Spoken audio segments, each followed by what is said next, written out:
Okay, so good afternoon or good evening sa iyo, Pastor. So narito ngayon tayo sa ating lesson 4, day 4 of 10, no?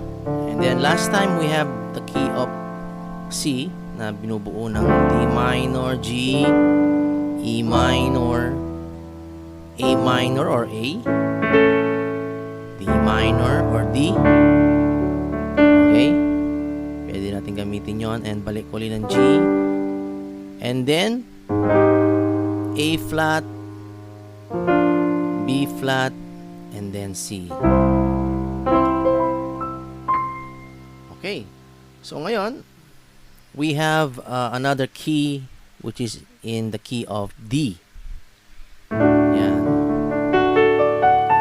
So last time was C, ngayon key of D. So remember, tandaan nyo, itong ginagawa natin is pwede itong magamit sa any song na kakantahin mo. Ibig sabihin, sangkap to ng isang kanta. O kamukha ng kinanta ko last time. Pwede rin to. Ano mo? Panginoong Jesus, purihin ka. Sambahin ang pangalan mo. Diba? Panginoong Jesus, purihin ka. Sambahin ang pangalan mo.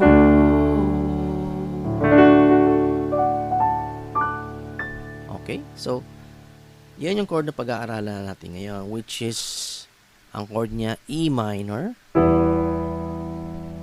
A, F sharp minor, B or B minor, E minor or E, A, and then last key is B flat, C, and D. Ayan. Nabubulol tuloy ako. Ayan. So, napakadali lang, no?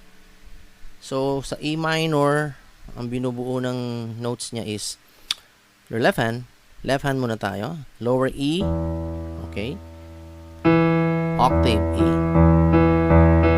And then key of A. Lower A. Octave A. F sharp.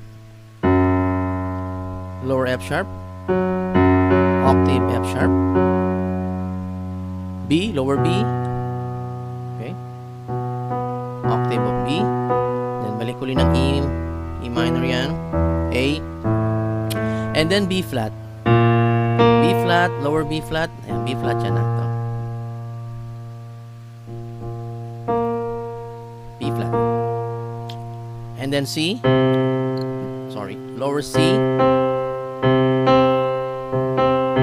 Octave C. And then D. Lower D. Octave D.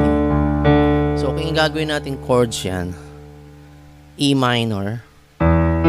Sa right hand, G, B, E.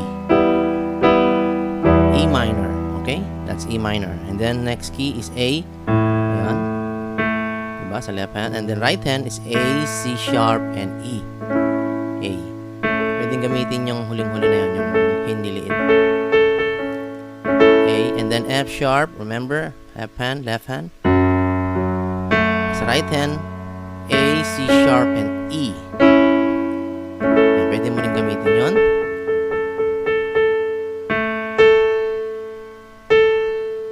And then B, diba? Remember left hand and then right hand. B, E flat, F sharp. And then pwede mong gamitin ulit yung liliit. Yan, ganun yan. And then E, E minor. Sa right hand is G, B, E. Okay. And then A, C sharp,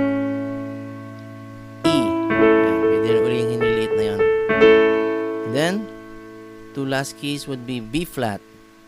Remember, B flat sa left hand. And then sa right hand, B flat, B, F, and then C. right hand, C, E, G. Okay? Let me know kung mabilis. Pwede mo nang rewind kung gusto mo. And then, the last key is D. So, kung tutugtugin mo yan, mas maganda kung gagamit ka ng metronome. E minor, A, F sharp minor, B, E minor, balik ulit ng A, F sharp minor, ulit lang yan. Diba? A, and then last key is B flat, C, D. Yan yung mga inversions na tinatawag. So next time, pwede kong ituro sa yan. First inversion of D, second, third. Very important yung mga yan. Importante yan. So pwede mo siyang laruin ng ganyan. Diba?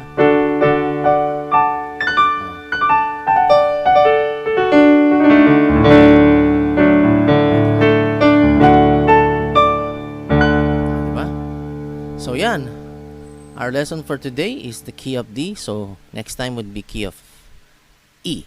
So isa-isayin natin, okay? See you.